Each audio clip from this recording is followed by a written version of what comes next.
amigos, uma boa noite a todos. Está entrando no ar mais uma edição do programa Assunto Cidade, o programa que aqui com você todas as noites debate os principais assuntos de Guarujá e também do distrito de Vicente Carvalho.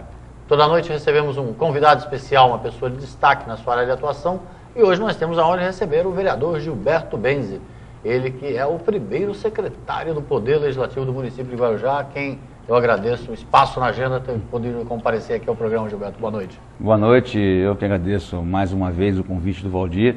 Desculpa até porque eu cheguei um pouco atrasado, compromissos que vão atropelando a nossa agenda, mas é sempre um prazer estar com vocês aqui. E, mais uma vez, deixar bem claro, obrigado, Valdir, pela oportunidade de estar aqui com você. Tá certo. E não chegou a comprometer nada o atraso, nem ninguém ficou nervoso. Podemos ficar tranquilo e começar a conversar sobre o principal assunto, que é um assunto que o Gilberto Benzi pode nos ajudar bastante, que é essa relação que Guarujá tenta, essa relação conturbada que Guarujá tem com o seu porto. Gilberto, você tem acompanhado essas questões todas, esses entraves todos logísticos aí do porto de Guarujá, se pudesse chamar assim, essa parte do Porto de Santos que está no Guarujá, que acaba já está se transformando em algumas situações maior que a banda de lá, né?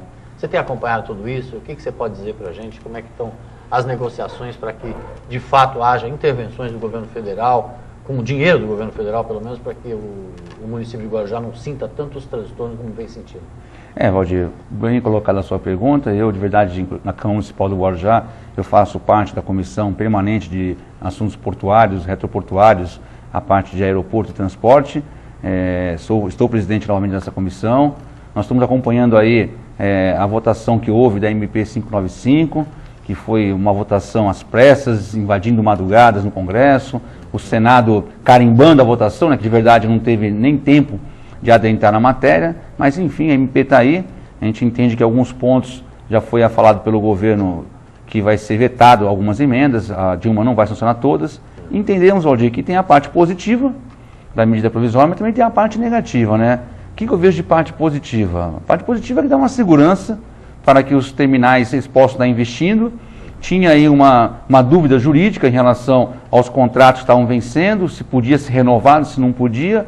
Então deixou bem claro que pode ser renovado, aí com certeza os empresários irão investir, e isso vai aumentar muito a participação do Brasil no comércio exterior, que por mais que pese aí falar que o Porto de Santos, 27% do PIB passa pelo nosso canal aqui, no Porto de Santos, nossa participação no comércio mundial é apenas 2%, nós temos que crescer e muito. Entendemos que essa medida nessa parte aí vai ser muito boa para os investidores. Porém, fica a nossa preocupação no que diz respeito à parte do setor portuário de mão de obra, né? Os blocos de trabalhadores, realmente a gente entendemos que não pode fazer duas regras para o porto público e o porto privado, porque o porto público vai continuar ainda na mão do OGMO e o porto privado, talvez aí o OGMO vai ter que entrar numa guerra aí, vamos dizer assim, com os empresários, para que também forneça mão de obra para o porto privado. E o que eu acho que o Guarujá, a cidade de Santos, a Baixada, perdeu foi em relação ao CAP, né? O Conselho de Autoridade Portuária, que é um bloco aí formado pelos todos os atores do sistema portuário, que tem representação pela Prefeitura do Guarujá, Prefeitura de Santos, pela CODESP, pelos empresários, que é a parte portuária, e também pelos trabalhadores. Esse CAP, né, que decidia o que ia ser feito para o crescimento e desenvolvimento do porto na nossa cidade, na nossa região, ele deixou de ser deliberativo, vai ser apenas consultivo e todas as decisões vão ser tomadas em Brasília. Isso aí é uma perca muito grande, porque a gente acompanha aí os outros portos aí pelo mundo afora, e questão de competitividade, agilidade, todos os portos que hoje batem recordes e mais recordes, todos são administrados pela municipalidade.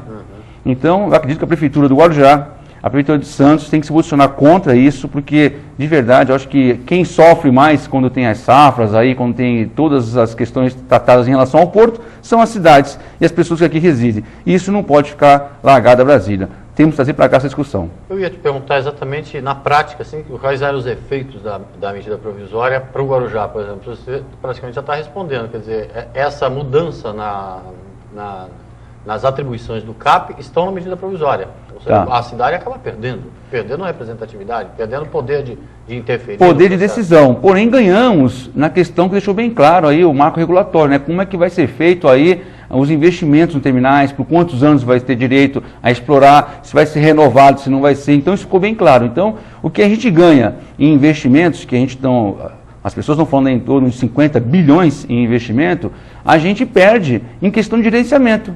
Que aí sim, eu acho que é uma perca muito grande para o Guarujá e para Santos, principalmente, que são os dois municípios mais atingidos, inclusive aí pegando o Cubatão também, que não participa diretamente, mas indiretamente participa, sofre bastante com o congestionamento, com as carretas que vêm, que não tem onde ficar, que essa decisão tinha que ser partida daqui do Guarujá, de Santos e de Cubatão, a região metropolitana como um todo. Ou seja, questões que afligem diretamente o município e que as autoridades do município têm conhecimento e poderiam estar levando aí, né, no âmbito da discussão portuária, acabam tendo que ir para Brasília agora.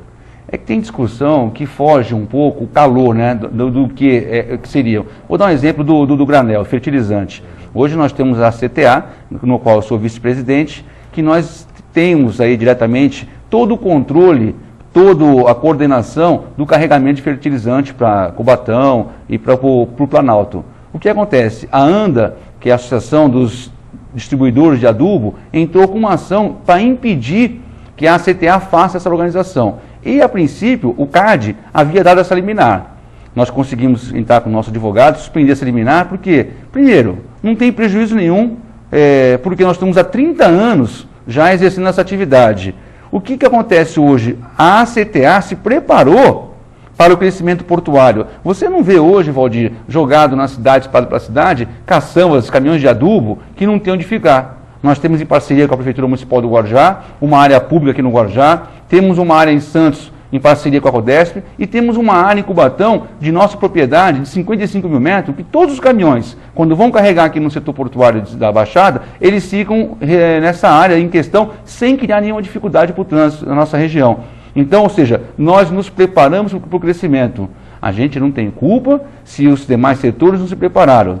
E o que está acontecendo realmente é isso. Não houve uma preparação, os setores, principalmente a parte dos containers, vieram aqui, investiram pesado, aumentaram a sua capacidade de movimentação, porém não tiveram a responsabilidade de se adequar em relação à região. Por quê?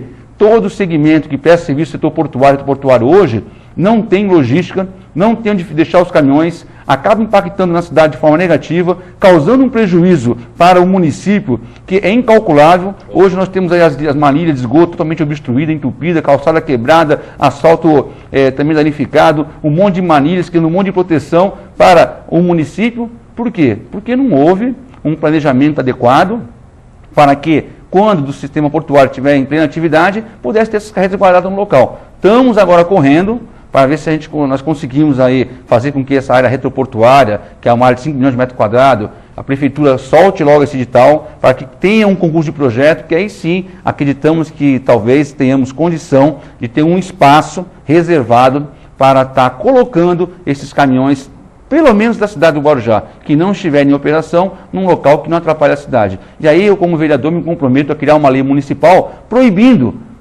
realmente o tráfego de caminhões pesados no nosso distrito, principalmente, porque a cidade não tem como marcar para esse ônus. É muito caro, Valdir, para a cidade ter esse ônus hoje, que não deveria ser da cidade. E a cidade tem uma dificuldade. Por quê? Porque esses terminais, por eles estarem em áreas federais, a cidade não consegue, muitas vezes, legislar em relação a esses terminais. Então, fica essa dificuldade. Porém, com bom senso, com reunião, com o comprometimento das partes, a gente pode chegar num local que é um local de crescimento sem estar incomodando a nossa cidade. Correto. O cenário ideal para essa relação do porto com a cidade é a avenida perimetral concluída em todas as suas etapas, o retroporto e o pátio de caminhões. Sem esse tripé, a cidade ainda continua com o problema.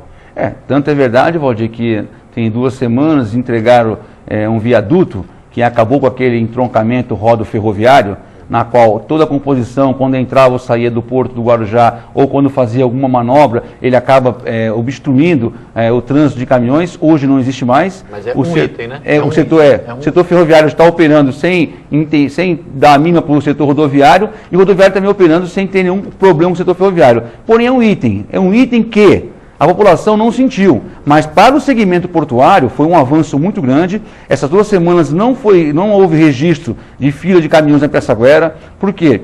Isso impactava, Valdir, nessas 24 horas, em torno de 5 a 6 horas, que interrompia o trânsito de caminhões para adentrar ao porto. Hoje acabou, então está dando maior fluidez, o número de acesso ao porto tem se mantido e nós não estamos tendo aí nenhum problema na Pirassaguera. Lógico, o entrocamento na rodovia Santos Dumont com a rodovia do Adubo continua, até que a segunda fase da perimetral, ela entre realmente em funcionamento. Aí eu venho concordar com você que a cidade do Guarujá e o Distrito de Carvalho só vai sentir a importância dessa obra quando tiver realmente concluída toda a perimetral e, concomitantemente a isso, também o setor retroportuário, que aí possa ter estacionamento, o bolsão, para que os caminhões, quando não estiverem em serviço, possam ficar lá guardados sem causar nenhum prejuízo para o nosso município.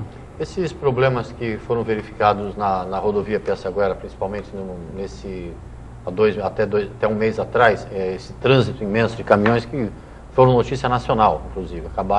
Essas notícias acabaram chegando a Brasília. E aí o governo federal pode ter caído a ficha do quanto deixou de investir em logística no local onde escoaria a produção nacional. Que afinal de contas o Porto de Santos, como dados inclusive trazidos pela sua própria assessoria, duplicou a sua capacidade de escoamento, né? E o governo federal não percebeu isso. Em 10 anos, de 2002 para 2012, nós praticamente dobramos, saímos de 54 milhões de toneladas para 103. O que está acontecendo, Valdir, nesse interim, é que todo terminal começa a cada vez produzir mais, a operar mais. Um exemplo, vou falar um exemplo aqui, nada, não é caça-bruxa, é só um exemplo que é a Cutralha. A Cutralha operava com farelo e operava com suco. Agora também começou a operar com soja, ou seja, começou a colocar 400 caminhões a mais no seu terminal para estar exportando. Maravilha! Desde que a nossa via, a nossa rua da Adubo, não estivesse saturada. Quando da entrada desses 400 caminhões a mais, juntou ao terminal do TEAG, juntou o terminal TGG, acabou colocando a cidade num estado de colapso. Ou seja, nós ficamos refém, nós chegamos a ficar ilhados. Aí também eu vou parabenizar, em questão a Prefeitura Municipal do Guarujá, quando tomou pela primeira vez uma iniciativa que foi realmente bloquear o acesso ao porto e falou, vocês vão se organizar. Se vocês não se organizarem, a cidade não vai pagar esse preço. E você viu que aí, a partir daí, foi criado um comitê de emergência, que eu também fazia parte, que nós começamos a construir de forma gradativa o acesso aos terminais, sem que a cidade pagasse um ônus muito caro, que seria o quê? O apagão logístico que teve, né? Nós tivemos problemas que as pessoas não conseguiam acessar o Guarujá pela Pirassaguera e a própria cidade começou a ficar ilhada, que os caminhões começaram a entrar pela Oswaldo Cruz e causando todo um problema logístico no nosso trânsito. Enfim, a partir daí começou a se construir um novo modelo de acesso ao porto. Esse modelo também começou a antecipar a perimetral, na qual as empresas irão custear um outro acesso. Nós entendemos que isso também não resolve 100% o problema, mas vai amenizando. A solução definitiva vai vir com a conclusão da perimetral, na fase 1 e na fase 2, e com o retroporto em funcionamento, Valdir. Certo. Agora, essa questão do CAP que você colocou, essa não tem mais jeito, a MP já foi aprovada, não tem nem como o município tentar reverter essa situação, ou os municípios. Valdir, eu acho que tem jeito sim, Valdir. Primeiramente, eu acho que aí o Guarujá perde por não ter uma boa representação, boa não vai, nenhuma, junto ao Congresso Nacional, né? Nós tínhamos que ter algum deputado brigando... O velho dilema, né? A falta de brigando pela nossa cidade. Santos, por sua vez, tem somente o deputado Beto Mansur, né? Nós perdemos o Mourão, que tinha em Praia Grande. Enfim, a nossa representação é muito pequena para fazer frente aos interesses lá no Congresso. Deveríamos ter uma frente parlamentar mais forte lá no Congresso, para estar falando que Santos e Guarujá precisa ter voz. E eu vou brigar por isso, eu insisto nisso. Eu acho que o Guarujá e a região metropolitana como um todo tem que amadurecer em relação à representação que nós temos que ter no Estado e em Brasília também, para que esses assuntos, quando for um assunto pertinente na parte coletiva da Baixada Santista, nós tenhamos representação. Nós temos 1.200.000 eleitores na Baixada Santista e temos hoje somente um representante lá no Congresso Federal. Alguma coisa está errada. Ou os políticos não estão sabendo conversar e criar uma condição que eles sejam os escolhidos, ou então nós não estamos dando a atenção necessária para esse tema, e é um tema muito importante e a gente tem prejuízo sério em relação ao nosso futuro. Certo. Agora, o resultado positivo disso, como você mesmo disse, pode ser a geração de empregos, mais empregos ainda no porto, na zona portuária. O resultado positivo, Valdir, é permitir que o empresário possa investir tanto no terminal público como no terminal privado. Certo. E talvez aí criando outras rotas que possa estar fazendo com que o Brasil consiga ampliar sua participação no comércio exterior sem estar amarrado num gargalo, que hoje é o Porto de Santos. Certo. Nós temos um gargalo logístico, que nós precisamos ter investimento, tanto na parte rodoviária, na parte ferroviária e também na criação de outros portos. Certo. E pegando um embalo, então, nessa questão portuária, que como a medida provisória traz também alguns benefícios, como no caso segurança do empresário e segurança para investir e gerar empregos. E também outras questões, você é um entusiasta da qualificação profissional.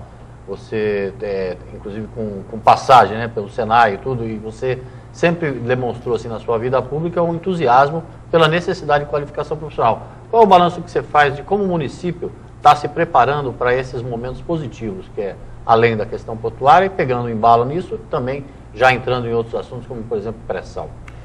Então, Valdir, eu sou entusiasta porque eu tive a felicidade, com 19 anos, estar sendo empregado pela Petrobras. Trabalhei lá durante 7 anos, graças à minha qualificação que eu consegui junto ao Senai. Então, eu acho que todos os jovens deveriam ter essa oportunidade de estar conquistando um bom emprego, né? Acho que é o sonho de todos os jovens, e todas as mães, todas as famílias querem seus filhos bem empregados. Quanto ao pré-sal, Valdir, nós tivemos aí na semana passada um leilão que há 5 anos não acontecia e foi um sucesso com ágio maravilhoso. Isso demonstra que o Brasil é um país ainda bom de se investir. As empresas estão procurando o Brasil para investir. Nós vamos estar buscando de volta o tão sonhado equilíbrio, né? Ou seja, você produzir petróleo, combustível suficiente para que não temos que ficar importando combustíveis e derivados e que nós possamos ter um saldo positivo na balança comercial. Quanto ao Guarujá, em relação a esse cenário, nós estamos vendo aí que a prefeita municipal criou aí a diretoria de tecnologia, que é uma parceira junto a algumas instituições, acho que o ITA também estava conversando com o Guarujá. Nós temos aí a probabilidade de ter uma ETEC, uma FATEC ali no Jardim Progresso, enfim. Nós estamos vendo com bons olhos. Tivemos a parceria com o Senai no 1º de maio, só que nós temos que estar qualificando cada vez mais jovens. Nós temos aí uma notícia fresca aí do IDH, né, que o Guarujá aparece na posição de todos os municípios que existem no Brasil, 5.507 municípios, nós estamos na 853, nossa posição. Enquanto a nossa vizinha Santos está na 5ª. Gente, então é um disparate muito grande. Só que também a culpa não é desse momento. Nós estamos nessa posição há 10 anos. Então, será que nós não vamos pensar a cidade para 10, 20, 30 anos? Ou vamos ficar aí colecionando resultados ruins, pífios para a cidade? O que nós procuramos, Valdir, é resultados melhores, que significa que nós vamos estar com jovens capacitados para estar disputando em condição de igualdade esse mercado novo e maravilhoso que nós temos. Nós temos a Saipem se instalando no nosso município, que com certeza, eu tenho certeza, nós não vamos conseguir suprir a mão de obra necessária. O próprio Hotel Jequitimá, quando se instalou aqui no Guarujá, não teve condição de estar suprindo de imediato o seu quadro de funcionários, tiveram que importar alguns funcionários. Será que o Guarujá vai ficar renegado ao segundo plano, a serviços de zeladoria e limpeza? Não que tenha algum demérito em relação a isso, a minha mãe fez faxina há muito tempo para poder dar educação para a gente, mas o Guarujá merece estar bem melhor ranqueado, pontuado, precisa. E aí a classe política tem que se entender de forma que nós temos que ter condição de estar pleiteando, de estar propondo condição melhor para os jovens entrar no mercado de trabalho com um IDH melhor. Agora, o disparate entre Santos e Guarujá é quase idêntico ao disparate entre Santos e as demais cidades da região. Quer dizer, há também uma diferença brutal entre o índice, o IDH de São Vicente para o de Santos, do de Praia Grande, e até de Cubatão, que tem indústria, que tem tudo. Cubatão eu não peguei ainda, São Vicente parece que eu tinha visto 620, alguma coisa nesse sentido. É uma diferença muito brutal, é como se todos os outros municípios fossem periferia de Santos. É só de verificar quantas universidades tem hoje instalada em Santos e quantas tem no Guarujá. E o Guarujá tem há quanto tempo uma universidade? Quer dizer, então, isso já demonstra a nossa posição, a nossa condição. Nós estamos falando de problemas problemas antigos. Santos está bem consolidada em relação ao estudo. Eu, quando eu me formei no Senai, me formei em Santos, porque o Guarujá não tem. Até hoje não tem. Então, não tem um SESI, não tem um SET Senat, enfim, é uma ótima cidade uma renda maravilhosa, um orçamento de mais de R$1 bilhão, mas, porém, nós estamos falhando no que é ter parceria com o governo federal e estadual na qualificação dos jovens. Se eu quisesse estudar jornalismo em Guarujá, também não ia conseguir. Teria que ser em Santos. Nem jornalismo, nem medicina, o direito há pouco tempo, enfim, engenheiro também não. Quer dizer, então nós estamos aí margeado ainda a qualificação, ao preparo, a poder estar apto a trabalhar no mercado profissional que está tendo hoje, e a demanda é muito grande. Hoje nós estamos tendo aí, revendo reportagem, que o próprio engenheiro estão fazendo umas contas, daqui a 3, 4 anos vai ter que importar engenheiros. Porque o Brasil, principalmente a São Paulo, não vai suprir essa demanda. Tá certo. Bom, o programa Assunto Cidade vai fazer um pequeno intervalo. Voltamos já, rapidinho, com o vereador Gilberto Benzi aqui, falando um pouco de política de Guarujá. Voltamos já, rapidinho.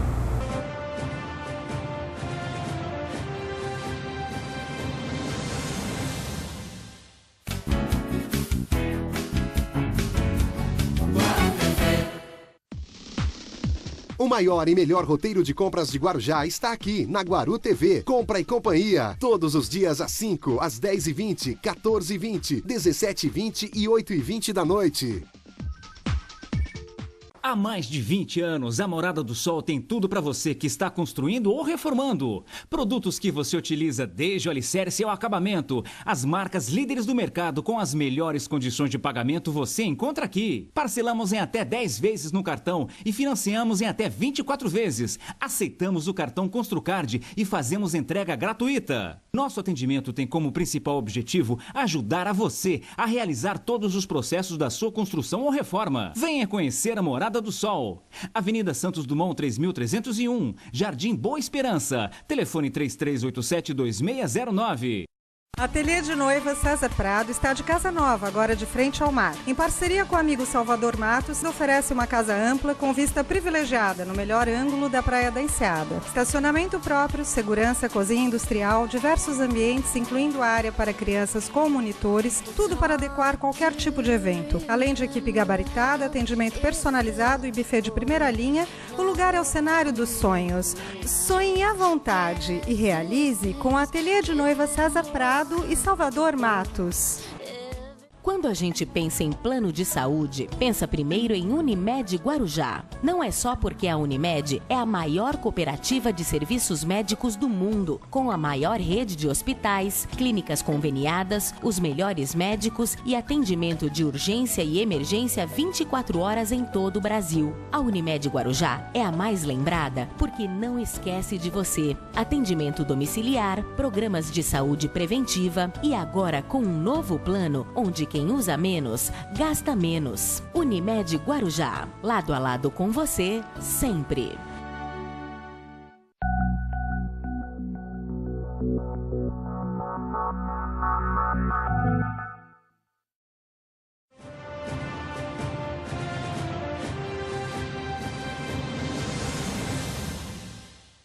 Bem, amigos, voltamos para mais um bloco do programa Assunto Cidade. Hoje, com a honra de receber aqui o vereador Gilberto Benzi, ele que é o primeiro secretário da mesa diretora da Câmara de Guarujá e uma pessoa com bastante trânsito, que transita com muita fluidez, com muita facilidade nas questões portuárias, já que é vice-presidente da CTA, uma pessoa do ramo e, como vereador, tem se colocado nessa posição aí de estar resolvendo algumas questões. O vereador Gilberto Benzi trouxe no primeiro bloco informações importantes, como, por exemplo, muita gente ouviu falar da discussão sobre a medida provisória dos portos, que como fez até os deputados trabalharem de madrugada na semana passada, e essa medida provisória trouxe reflexos também para o Guarujá, reflexos positivos, porque os empresários ganharam segurança para os investimentos nos seus terminais, ou seja, com a possibilidade aí de geração de mais empregos no porto, mas também trouxe aspectos negativos, como, por exemplo, a perda desta autonomia deliberativa que o Conselho de Autoridade Portuária, que é formado por autoridades aí da CODESP e também das prefeituras, no caso de Guarujá, perdeu esse poder deliberativo. Falamos também no primeiro bloco da divulgação do IDH, o Índice de Desenvolvimento Humano, que coloca o município de Santos como quinto colocado entre os mais de 5.500 municípios brasileiros e coloca Guarujá numa incômoda posição de número 853. Também coloca, como nós lembramos aqui no primeiro bloco, os outros municípios adjacentes a Santos em posições também bastante inferiores, ou seja, mostrando qual o vereador Gilberto, usando suas palavras, a importância da educação nesse processo. O Santos tem diversas universidades, inclusive cursos públicos e gratuitos, o que faz com que a cidade tenha esse salto de qualidade, que é o que todos queremos para o Guarujá. É isso, Gilberto? Com certeza, esse é um sonho que quando a gente ingressa nessa vida política, né, a gente só tem isso como objetivo. Tentar conseguir melhorar para que os jovens, né, consigam ter uma qualificação e possam estar no mercado de trabalho tendo uma renda melhor para a sua família. Tá certo. Qual a avaliação que você faz deste segundo mandato, já passados aí quase 5 meses, os trabalhos novos, os trabalhos apresentados? Qual a avaliação que você faz política da atuação desta Câmara em relação à anterior, que você pode dizer, comparar? É diferente, né, Valdir? Acho que, primeiro, nós tínhamos uma Câmara com muito mais experiência, né? Nós tínhamos vereadores com 7 mandatos, 5 mandatos, 4 mandatos. E hoje, vereador velho, hoje é esse que vos falo, né? Com o segundo mandato. Então, é uma Câmara nova, uma Câmara que vem aí com vontade, né? Os vereadores, muitos ali estão me surpreendendo positivamente.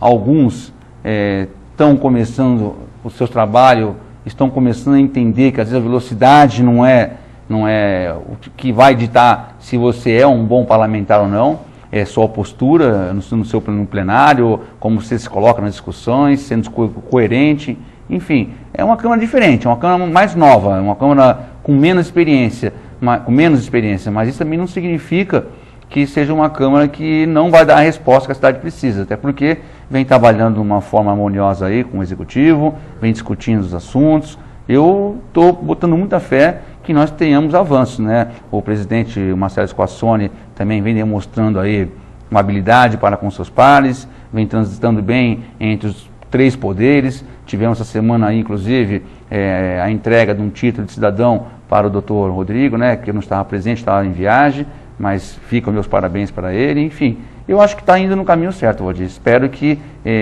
solidifique realmente o meu pensamento. Essa semana tem algum projeto interessante que a população pode acompanhar ao vivo pela TV Câmara lá e acompanhar algum trabalho interessante? Né, tem, Valdir. Tem um que está tramitando nas comissões e eu vou pautar nessa semana, que é um projeto em relação à coleta de lixo. Hoje mesmo eu fui surpreendido com a Rádio Bandeirantes falando muito em relação a esse projeto. Não que eu tenha colocado esse projeto, ouvido falar em relação ao que está acontecendo em São Paulo, até porque isso começou em fevereiro. Mas eu comecei a ver na cidade do Guarujá que tem aí como é que eu posso falar assim, não está tendo uma linha harmoniosa, não é harmoniosa a palavra certa, é uma linha que seja coerente entre a hora que o caminhão passa para pegar o lixo e a hora que a dona de casa ou do estabelecimento comercial coloca o lixo na calçada ou na lixeira. Por quê? Muitas vezes, Valdir, o caminhão passa de manhã e o munícipe coloca o lixo já tarde, à noite, e aí abre espaço para, primeiro, os catadores de lixo ficarem refuçando o lixo, jogando lixo no chão. Segundo, os próprios animais. E terceiro, impactando negativamente na cidade como um todo, para essa cidade estar largada ao lixo, e de verdade não é. Então, nós estamos criando um projeto de lei que tem aí a obrigação da empresa concessionária, do município, de estar divulgando qual que é o horário que o caminhão vai passar naquele trajeto, para que numa janela de 1 hora ou 2 horas no máximo, esse lixo possa ser colocado para fora para ele ser coletado.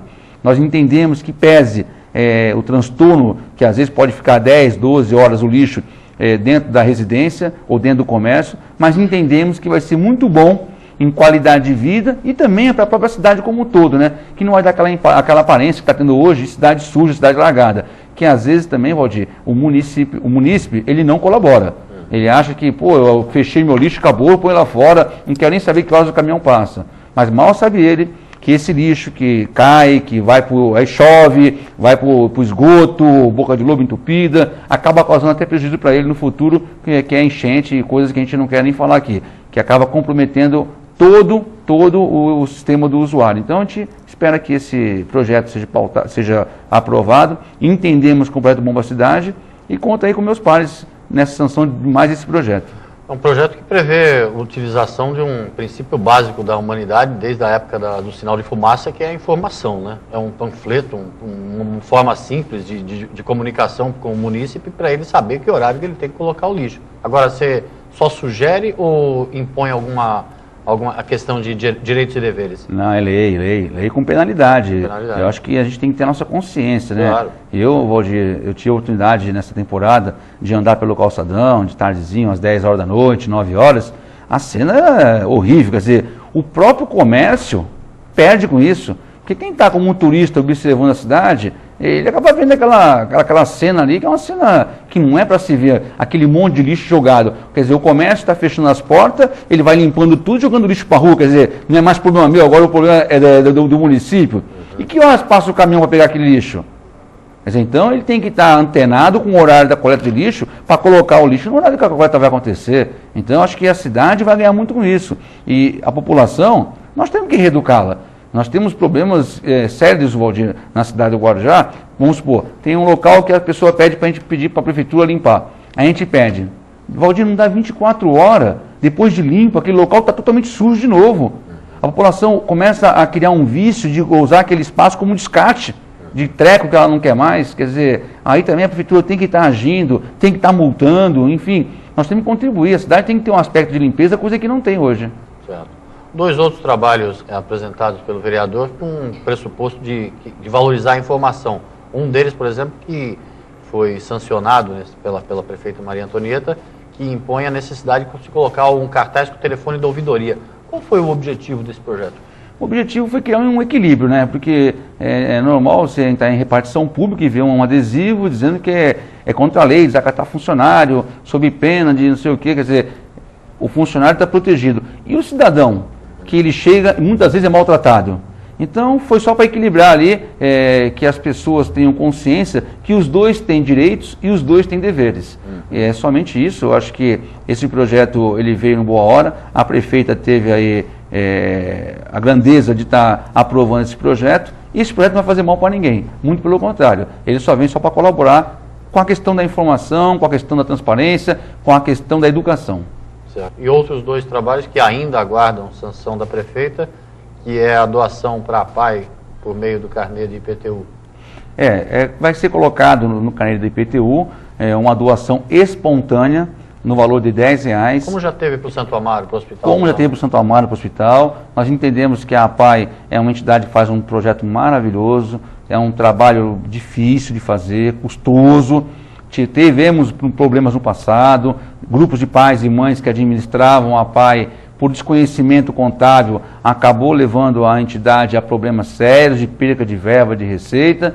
Hoje nós temos ali uma equipe trabalhando, tentando resgatar a PAI e ela está precisando de ajuda. Então, eu, copiando o município vizinho, o município de Bertioga instituiu ano passado, foi um sucesso de arrecadação para a PAI. A população muitas vezes quer colaborar, quer ajudar, mas não sabe como. Então, não custa nada, vai ter lá uma doação espontânea. Quem quiser doar e colaborar no próximo ano vai vir junto do carnê, desde que tenha a sanção da senhora prefeita. E entendemos que a população tem que criar um movimento, aí a PAI tem que ficar à frente disso, para conscientizar a necessidade dessa doação. E aí sim, fazer com que a PAI consiga fazer um trabalho melhor para que as crianças lá, os jovens que lá sejam atendidos, tenham uma condição melhor de tratamento. Claro. Eu falei 2, então, o primeiro seria esse da PAI e o outro seria um projeto que se apresentou exigindo a divulgação nas creches da lista de espera. Explica para o telespectador. Valdir, creche virou um problema sério. Nós temos uma demanda reprimida, o município tem que construir mais creches, tanto que a presidente Dilma Rousseff criou um programa de criação de novas creches no município. O município já se habilitou para possa estar construindo novas creches, porém nós temos um problema, né, a curto, médio e longo prazo. Curto prazo, hoje realmente há uma demanda reprimida, as pessoas se sentem aflitas, querem colocar o seu filho na creche, procura quem? Procura o vereador, acreditando que o vereador tem a condição política de ingerência de estar colocando a sua criança para frequentar a creche em detrimento de outra. Eu, como vereador, entendendo que um problema é um problema da cidade, eu não posso permitir que somente as pessoas que eu tenho relação tenham essa creche. Seria desumano da minha parte. Então, falando com os pares, todo mundo entendeu que chegou o momento de criar um regramento, de tornar isso também bem transparente, bem claro, criando em forma de lei a obrigação de todas as creches, tanto a prefeitura como as conveniadas, de colocar um quadro aberto para todo município que chega lá, ver em qual posição que o seu filho está ou sua filha está, e como está tendo a evolução, e quem está entrando, se estava ou não na lista. Então, é transparência, que os pais e as mães entendam que nós temos um problema, que uma criança não pode ter um benefício porque é amiga de um vereador. Só por isso eu acho que ninguém termina outra criança, é que todas são iguais perante a lei. Então, é uma forma de estar equalizando esse tratamento das crianças. E dando transparência também, evitando aquele que me diz que o filho da fulana conseguiu com o vereador tal, acaba criando esse clima. Né? E é normal a gente ouvir isso, viu? É verdade. O aluguel social, outro item que o seu gabinete vem se debatendo bastante, ele não sofre reajuste e o senhor sugeriu para o Executivo um reajuste.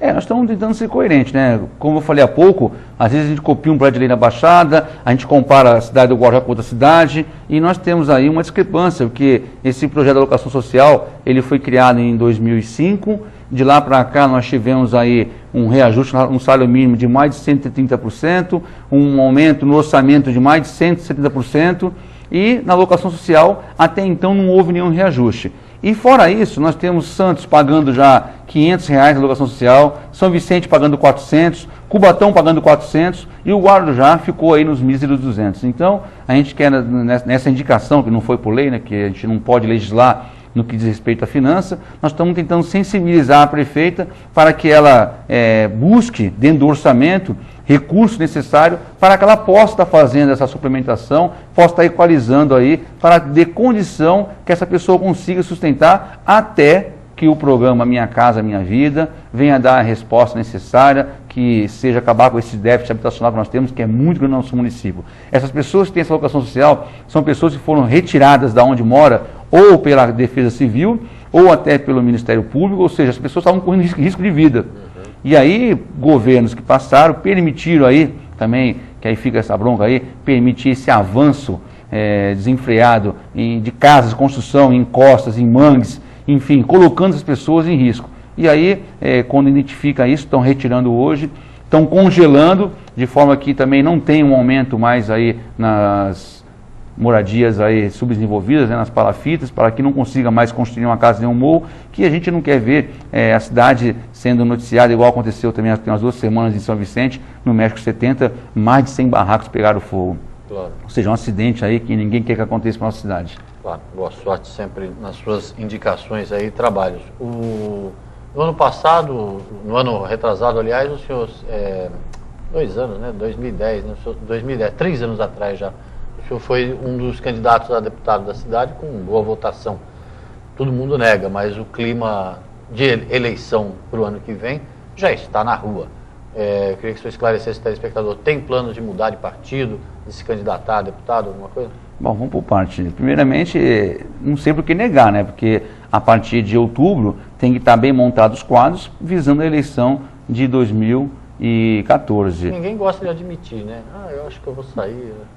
Eu vejo com bons olhos, eu converso. Para mim, eu acho que nós temos que ser bem transparentes também na nossa conversa. Em relação ao partido, eu estou muito bem no PDT, estou feliz no PDT. Já fui convidado para participar de outros partidos. Eu fico contente, né, pelo número de convites que já teve. Como político, eu sempre estou disposto a conversar, lógico, procurando me viabilizar politicamente, procurando fazer com que a cidade tenha uma representação. Realmente eu disputei, Valdir, em 2010, a candidatura como deputado federal. Eu, na época, fui o deputado federal mais votado do Guarujá. Tivemos o Romanzini também como deputado estadual mais votado no Guarujá. Só que, Valdir, é triste eu ter um discurso que eu fui o mais votado. E para a cidade, o que isso representou? Nada. Então, o que está acontecendo hoje, que eu falo que as conversas existem, nós, enquanto classe política, conversando com todas as pessoas que querem ser candidatos, tentando fazer com que a cidade consiga concentrar um número menor possível de candidatos, para que aí sim possamos estar agariando o voto útil, enfim, fazendo com que a cidade consiga ter representação. Nós temos condição plena de ter no Guarujá 2 deputados estaduais e o federal. O que a gente precisa para isso? Que a classe política se organize, que entenda quem tem realmente condição de chegar, quem tem condição de ter voto, quem tem condição de estar aglutinando a classe política, numa forma de respeitando a vontade e o direito de todos têm, mas fazendo com que, vamos criar um grupo, vamos tentar colocar na cidade do Guarujá, no cenário político, porque hoje nós estamos afastados. Hoje nós estamos vendo aí várias vezes a prefeita tendo que se desdobrar, ir até Brasília, voltar, ela foi semana passada, está indo hoje de novo. O que ela está fazendo? Ela está fazendo um trabalho que o deputado federal teria que estar fazendo em Brasília. Tentando conquistar espaço nas agendas dos ministros, buscando verba, tentando trazer orçamento para a cidade do Guarujá, que todos entendemos que o nosso orçamento, por mais que eu falei que é mais de 1 bilhão, nós temos um orçamento totalmente comprometido. Só de folha de pagamento, 50%, educação, 25%, saúde, 15%, só aí foi 90%. E as demais secretarias que nós temos que dar resposta? E o investimento? Hoje, a cidade do Guarujá depende exclusivamente de verba de idade e verba do governo federal. Só que como nós temos, a nossa representação no Guarujá é pequena, a nossa verba também é pequena. Então, que pese a prefeita estar se desdobrando aí, indo a Brasília e voltando, eu acredito que nós estamos no caminho errado. O caminho é prefeito ficar no Guarujá, administrando o Guarujá. E deputados correndo os corredores do Ministério, tentando fazer com que tenha verba para a nossa cidade. Então, vamos trabalhar bem isso. Já conversei com várias pessoas, nós estamos tendo várias tratativas para ver se a gente consegue chegar em um consenso, Valdir, de realmente estar consolidando o menor número possível de pré-candidatos para que aí sim nós possamos ter representação, tanto no Estado como lá no Congresso Nacional. Tá certo. Agradecer pela entrevista e deixar um espaço para você dar uma boa noite para o telespectador antes mesmo. Bom, mais uma vez, Valdir, eu agradeço muito o seu convite. Me desculpo mais uma vez pelo atraso, mas de verdade é isso. Eu estou na política porque eu acredito que a política é um instrumento de mudança. Espero contar com o apoio de vocês. Eu sei que muitas vezes o que nós fazemos, às vezes, não tem o reconhecimento que as pessoas esperam de imediato, mas começa um político a médio e a longo prazo, em todos os seus atos, desde o começo do seu mandato até o dia de hoje. Boa noite a todos, muito obrigado pelo espaço, Valdir. Obrigado você também pela audiência. Voltamos amanhã com um novo Assunto Cidade.